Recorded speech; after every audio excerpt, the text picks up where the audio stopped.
Om Shri Gurubhyo Namaha. Gods and Incarnations Ummachi.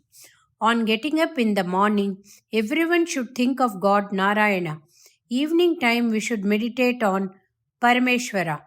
Mahavishnu protects and sustains the world. In the morning, before starting one's activities, we should think of him. The whole world takes refuge in Parameshwara. In the evening, when our activities come to an end and the seen world is covered in darkness, birds seek their nests, the cattle having grazed all over return to their abode.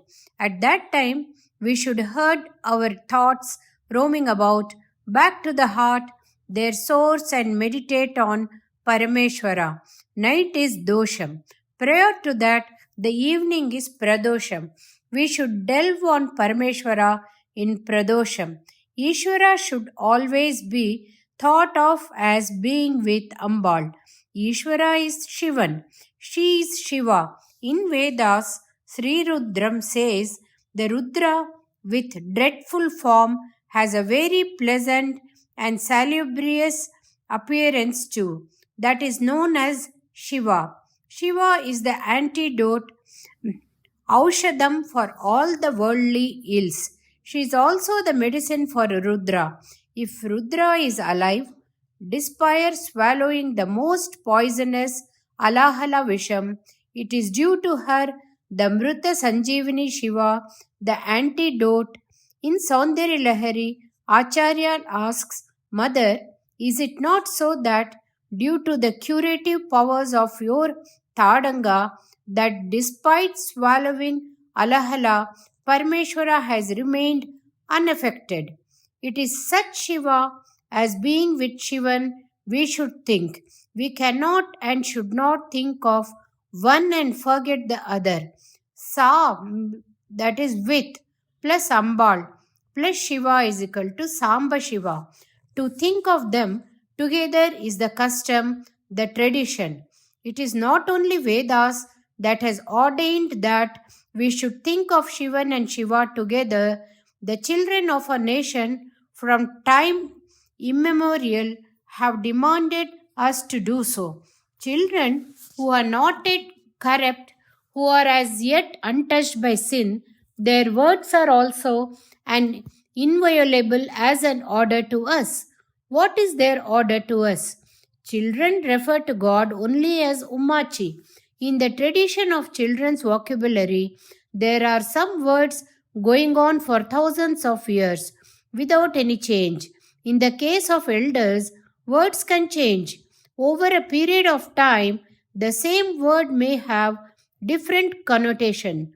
Such is not the case with children. The words Ummachi or Ummachi has the same meaning of indicating Swami. I have been often referred as Ummachi Tata. I used to wonder as to what could be the real meaning and origin of this word. Once I had been to Tiruchi Malaikottai. In the temple there, among the Sripadam Tangigal, people specially meant to carry the palanquins. They referred to each other as Umachu. On inquiry, I came to know that they were from Tirunallam, near Koneri Rajapuram. In the temple there, the presiding deity is Uma Maheshwaran. The deity is fondly referred as Ummachi.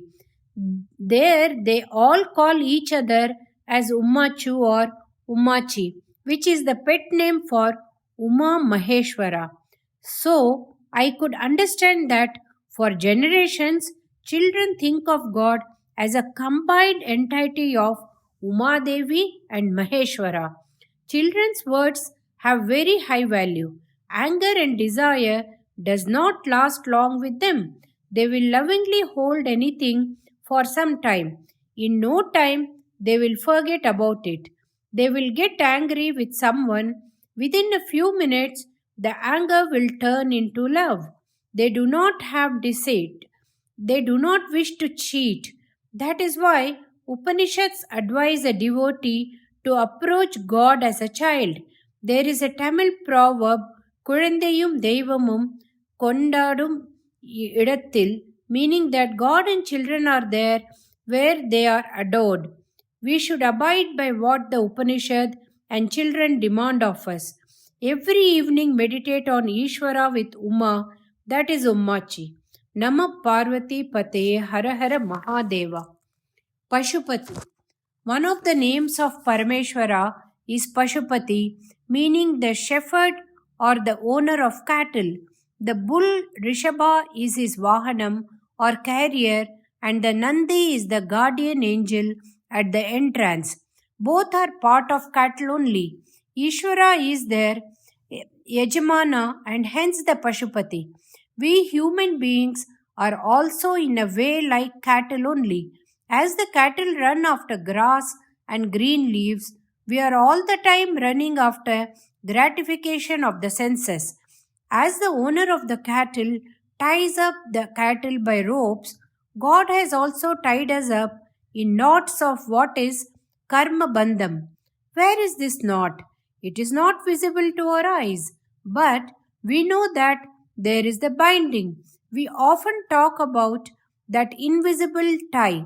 We say, I tried my level best to arrange for such and such a thing. Maybe a seat in the college or a new bus stand at your end of the city. But all my efforts were futile. Who can get rid of the karma bandham? That bandham is the binding. God has tied us up in knots of our own actions of the past with good and bad effects. That is the binding of the karma. What happens when he removes the ties? The animal goes to the neighbor's fields and feeds itself. So the farmer catches the erring animal and nicely beats the animal and applies the knots once again in the area of bounds.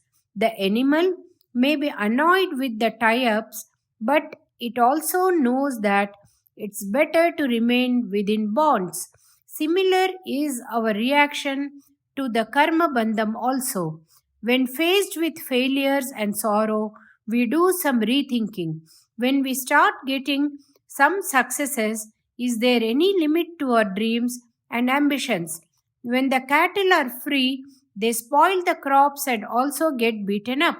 Similarly, when tied up by the rules of karma, our capacity for destruction is under some control. Otherwise, even the sky is not the limit, as proved by Hitler by his Holocaust. Okay, when can be rid of these restrictions of God in the form of karma bandha? When your capacity for mischief is at zero level and you are mature enough to be incapable of sins because of your unconditional love for the whole world, the ties will fall off automatically. When the child does mischief, we put it under the restrictions.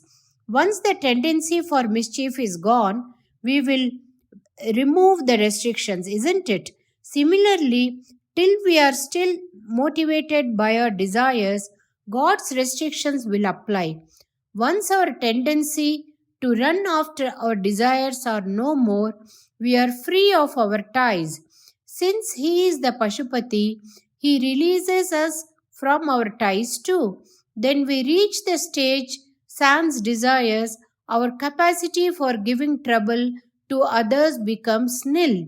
Being released from the ties, we reach the level of the one who tied us up. Once the desire is gone, there will be no more ties, and the realization of oneness with all existence dawn on us. Till then, we think of God as some other entity and pray to Him. At the stage of realization of oneness, there is no need for ties anymore and no need for puja to God anymore. You may wonder as to what this Swamiji is telling. It is just not me talking. Vedas say, Deivathin Anyam Upasate, meaning that gods are prayed to considering them as some others. Normally, this is interpreted wrongly to mean the one praying to other gods or others' gods. This is wrong. The correct interpretation is that the one praying to God considers his own self as something else and God as some other entity. Till then, we are only like any animal. It also does not mean that straight away we have come to realize our integrity and unity with God. Till the sense of differentiation remains with us, we should not make believe that we have realized. It is the Bheda Buddhi that has to go.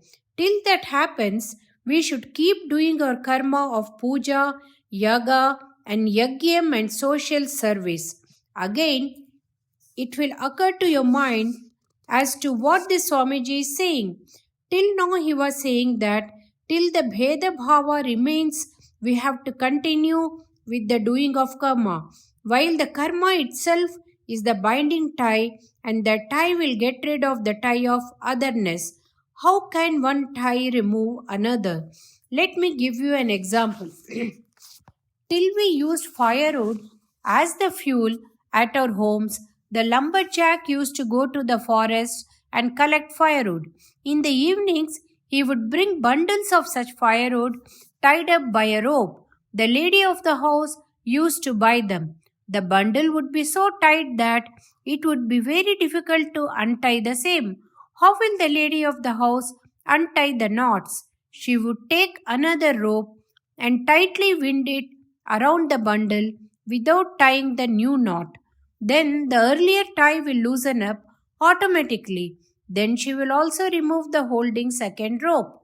The karma bandham, as given in the Shastras, is like this second rope that the householder lady ties on the bundle of firewood. It is meant to release us from the earlier knot of our involvement in worldly ties. It is not knotted like the earlier involvement.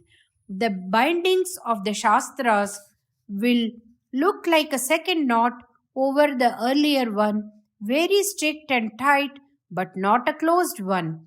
To release us from the binding ties of the pulls of the senses, if we are to get complete freedom, the second knot has to be there. Once the ties of the sensual urges are overcome, the second knot will also ease off. The second knot has to be permitted by us of our own volition.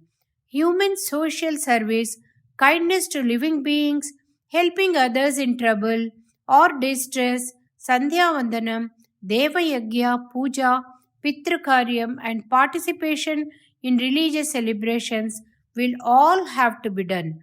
All this will drop off when realization dawns. When a man reaches this stage, it seems that Devatas will get angry with him because when his offerings as oblations in fire stops, their incomes will drop. The divine beings are dependent on human beings such offer. When he attains to jnana for the angels, he is like a cow that has stopped milking. That is the reason why we read in the Puranas that as to how when a man tries to attain to Brahma Jnana, he is put to all varieties of troubles done to deter him from the avowed goal. This is the reason why the man of idiotic involvement in worldly affairs and Agyani are called Devanam Priya, meaning the beloved of the angels. This phrase, Devanam Priya, will sound like a title to be proud about. That is how Ashoka Chakravarti has described himself in stone carvings, but it only means a source of income for the divine beings. In fact, only the fool who, instead of aspiring for the truly exalted stage of jnana, continues to wallow in the mire of karma, is the one to whom that epithet will rightly apply. In later times, even those who had attained to jnana hesitated to completely forsake the karma anushtana, so as not to be wrong examples for the common folk. So as to be epitomes of model behavior, they continued with their karma anushtana for the sake of others. But we only uncaring for all rules and regulations have forsaken all karma anushtana while still being nowhere near becoming a jnani. If we are not going to become a jnani, it is at least preferable to be Devanam Priya, as at the end of our mortal life, we can at least go to the heaven. Heaven is a place of games, pleasure, and entertainment. That is not moksham, in which we experience the eternal pleasure that is unattainable to the senses. Heavens is not eternal, wherein the currency is our merits attained by our good actions as per morally and spiritually correct behavior on earth. Once they have been used up, we have to come back to this earth only, once again to try and attain to self realization and moksham. The qualitative difference between Atma Anubhuti of moksham and the pleasures of heaven are unimaginably far apart. Still, are our actions on earth qualify us to become eligible for at the least for the heavens. There also we are falling short. Having forsaken the Vedic karmas, how can we hope to become Devanam Priya? We seem to be heading towards hell than the heaven really. It is far better to be an idiot than being an intelligent criminal. First, we have to hope for becoming a lovable idiot as the preferred pet of the angels. Then the Pashupati will slowly ease our ties. If we continue to do our duties of karma without being too attached, such karma itself will give us chitta shuddhi and will pave the way for the love of the divine beings as well as the dawn of jnanam. Then we will see about how not to be bothered about the appreciation of the devatas. Then in the trinity of Pashu, Jiva, Pasam, the tying rope, and Pati Ishvara, only Pati will remain. We who are normally the Pashu will also remain as the Pati in realizing our oneness with God. The essential principle of Shaiva Siddhantam is said to be Pashupati Pasam. That is, Adi Shankara's Vedantam is known as the principle of Jiva Brahmam Maya. Adi Shankara has used this idea in the shloka number 99 of Saundarya Lahari when he says, Chiranjeevan neva kshapita pashupasha vyatikaraha parananda bhikyam rasayati rasam tvat bhajanavan. That means, Ambike, the one who prays to you forever, having got rid of all the complications of Pashupati Pasam, forever enjoys the pleasure of Paramanandam by your grace. Devas, people belonging to other religions, make fun of Hindus, saying God is only one. How can you have 330 million deities?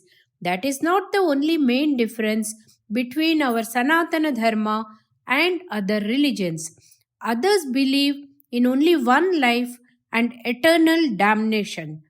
We believe that life is a cycle and the same Jiva takes many lives till comes to realize his oneness with the one and only God.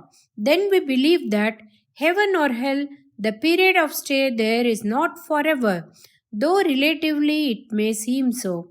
All these relative assessments are only part of Maya. Time and space are not absolutes. Okay, let these differences be set aside. God is only one. Him we call in the colloquial Deivam. Deivam means fate. Fate is the result of our own actions by thought, speech, and body, and God is the controller of fate. But we use the word Deivam to mean Swami or God. Further, thinking that God has one among us deities, we also make ignorant remarks like others, such as, how can there be 33 crore gods? Devam or God or Swami is one. Devas are different. Our religion also says that there is only one God. That one God takes the shape of Brahma, Vishnu, and Rudra. They are not different beings, but only a functional classification depending upon the job of creation, maintenance, and annulment, respectively. They are not different entities. The Tehsildar wears a suit and coat when he goes to court. When he does puja at home, he is wearing panjakacham. When the wife is not at home and he has to cook, he may wear a towel or a apron around his dress. We are simple humans. Depending on the work, we may change the dress, but the Almighty God can and does take many forms. In reality, this body is itself a dress like thing only. Bhagwan says so in Gita. With our limited capabilities, we wear different rigs at different times. The all capable God can have many roles to play simultaneously. We can do only one thing at a time. He can do many things at one and the same time. These we call by different names in varied forms. The deities such as Mahavishnu, Ishwaran, Ambal, Vinayaka, Subramanya inwardly know that they are the same one God, so they can and do whatever required for their devotees till the devotee realizes moksha. But not all devas are fully aware of their godliness. There are innumerable life forms with their own habitat, with their food. They all have as their formed of constituents such as space, air, water, fire, and earth. All things, animate and inanimate, are made by a variety of combinations of these basic five elements. As we make thousands of eatables with the basic six different tastes, with the mixing of the five elements in a variety of ways, all the life forms and their basic needs are catered for. The five elements and their combinations have to be suitable to the requirements of life forms. This job is that of devas and deities. As there are so many life forms, such as humans, birds, animals, insects, germs, fishes, and so on, devas are also a life form. As a king or government has many office holders in the executive, judiciary, police, and army, there are many devas with their own workforce. Like we have many branches of the executive, such as internal and external ministries, education, roads and transportation, agriculture, electricity, water supply, sewerage, and so on. There are different gradations in the micro and macro levels of devas too. For water, there is Varuna. For fire, there is Agni. For air, there is Vayu. Indra is their head. Some life forms we see with our eyes. We are the humankind. Lower in the order, Kriya Shakti is more.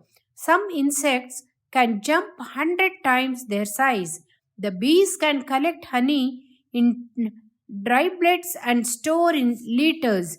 We cannot make hives or sand hills as they can do. The birds can make nests. Thukana sparrows can make such hanging nests unapproachable to crawlers.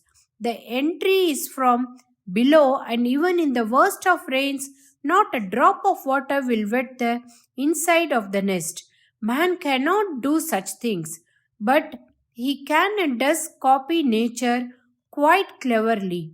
He has more imagination. He has more Jnana Shakti, the kind of life form with greater Kriya and Jnana Shakti are the Devas. Among them too, there are a variety of subdivisions such as Kinnaras, Kimpurushas, Yakshas, Siddhas, Saranars, Sadhyars, Gandharvas, and so on. As you cannot see air, you cannot see them, but we can know them and get their blessings. If we simply do our karma anushtanas, we can win over their grace. You may ask us to, what is the connection between our doing karma anushtana and devas showering their grace on us. The officers of the government are paid by the government. That money comes from our taxes only. Exactly similarly, devas get their all from our karma anushtana only. We do our tarpanam, yagam, and yagna, from which the devas get their shares to be able to do their duties. As a worm cannot understand human practices and procedures, we cannot understand the devas' modus operandi. They do not have old age and death as we have, but they are dependent on us for sustenance. The highest amongst life forms, the devas, have three forms. In their Divya Sharira, they are in Adi Devika Rupam. Through austerities, when we get special powers, we can converse and interact with devas in this state. In the world, they are in their formless state. This is known as Adi Bhautikam. In all waters, Varuna is in the Adi Bhautika state. So are other devas. Any misuse and abuse by us will be known to them. This is the basic difference between human bureaucracy and devas. Bureaucracy will only take notice of things going wrong on a petition or the first incident report known as FIR. But devas are programmed to identify faults, misuse, and sins. If someone pinches you in the body, do you need an FIR? It is like that. The whole universe is the body in which the devas are the managers as well as the sensors, like part of the nervous system reporting to the central computer, that is God. One Devatai for the earth, one for water, one for air, one for fire, and one for space, with their own army of reporters and soldiers and executioners. Wherever we do something wrong, that Devata will know. What is all this? They are only inanimate. What we see in actual life is that only the innocent bystander is punished. The scoundrels and scalwags, rogues and renegades, misusers and exploiters, they all get away scot free or rather become multimillionaires. Shastras seem to be off the grid. That may be your reaction to what I say. Think a little more about this. We have a body. In it, there are many life forms such as worms, germs, bacteria, and so on. As we think of the earth and ocean, the germs inside our body may think about us of the brains, liver, lungs, and other body parts as inanimate. Bloodstream may be thought to be one of the rivers with many branches and tributaries. We do not know about them normally, but the moment they misbehave, antibodies are created, immunity system takes over till the intruder or the errant is sorted out. Similarly, whenever we misbehave, the respective devata could punish us, whether it is cutting a tree or discreting a water source. Some punishments are immediate and some are later, so we do not relate to the correctness of justice meted out. In addition to Adi Devikam and Adi Bhautikam, there is a third form that the devatas have, on the principle of what is in the whole is also in the parts, or what is in the macro is also to be found in the micro. They have a form known as Adhyatmikam, that is, they have an abode in every limb of the animal.